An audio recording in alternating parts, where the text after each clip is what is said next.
কুমারঘাট মহকুমা ভিত্তিক বন মহোৎসব 2026 উদযাপন করা হলো। কুমারঘাট রেঞ্জ অফিসের নগর বনে আয়োজিত অনুষ্ঠানে উপস্থিত ছিলেন এলাকার বিধায়ক ভগবান চন্দ্র দাস, ঊনকোটি জেলার বন আধিকারিক অভিজিৎ দে, কুমারঘাট মহকুমা বন আধিকারিক অমিত দত্ত, বিদ্যাসাগর গ্রাম পঞ্চায়েতের প্রধান কানু মালাকার, উপপ্রধান জয়শ্রী পাল এবং রেঞ্জ অফিসার ঝুমুর চন্দ্র।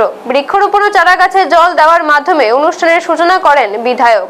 অনুষ্ঠানে বক্তারা বন রক্ষা ও সবুজায়নের গুরুত্ব তুলে ধরে বলেন, একটি গাছ একটি প্রাণ। বেশি করে গাছ লাগানোর পাশাপাশি গাছের পরিচর্যা ও সংরক্ষণের উপরও গুরুত্ব দেওয়া হয়। বক্তারা জানান, বন সংরক্ষণের পাশাপাশি বন দপ্তরের মাধ্যমে স্বনির্ভর গোষ্ঠীগুলোর কর্মসংস্থানের সুযোগ তৈরি করা হচ্ছে। গাছ মানুষের জন্য অক্সিজেনের প্রধান উৎস হওয়ায় পরিবেশ রক্ষায় সকলকে এগিয়ে আসার আহ্বান জানানো হয়। অনুষ্ঠানের শেষে অঙ্কন প্রতিযোগিতায় 4টি বিভাগে অংশ নেওয়া 16 জন প্রতিযোগীর হাতে ট্রফি ও শংসাপত্র তুলে দেওয়া হয়। বন মহোৎসবকে ঘিরে এলাকায় উৎসাহ উদ্দীপনা দেখা যায়। ব্যুরো রিপোর্ট, নিউজ তৎকাল 24। এই উৎসবকে একটা বড় মাহিত্য রয়েছে।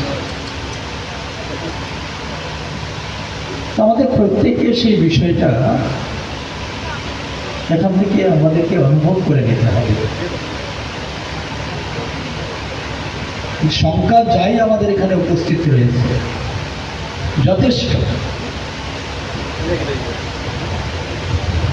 এই সংখ্যা যারা আপনারা এখানে উপস্থিত, আপনারা যদি অন্ততপক্ষে তার গুরুত্ব আর বন মহোৎসবটা একটা মাধ্যম, প্ল্যাটফর্ম, যার মাধ্যমে আমরা প্রচার এবং বৃক্ষরোপণ, বৃক্ষ প্রোটেকশন দেওয়ার চেষ্টা করা হয়।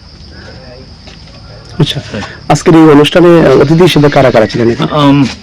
অতিথি হিসাবে আমাদের যে ইনাগোরেটর অ্যান্ড চিফ গেস্ট আমাদের পাবিয়েসরা 50 পাবিয়েসরার MLA শ্রী ভগবান দাস মহোদয় ছিলেন, এবং আজকের যে বিদ্যাসাগর জিপির প্রধান কানু মালাকার তিনি ছিলেন, এবং আমাদের ডিস্ট্রিক্ট ফরেস্ট অফিসার ঊনকোটি ডিস্ট্রিক্টের অভিজিৎ দে IFS মহোদয় ছিলেন।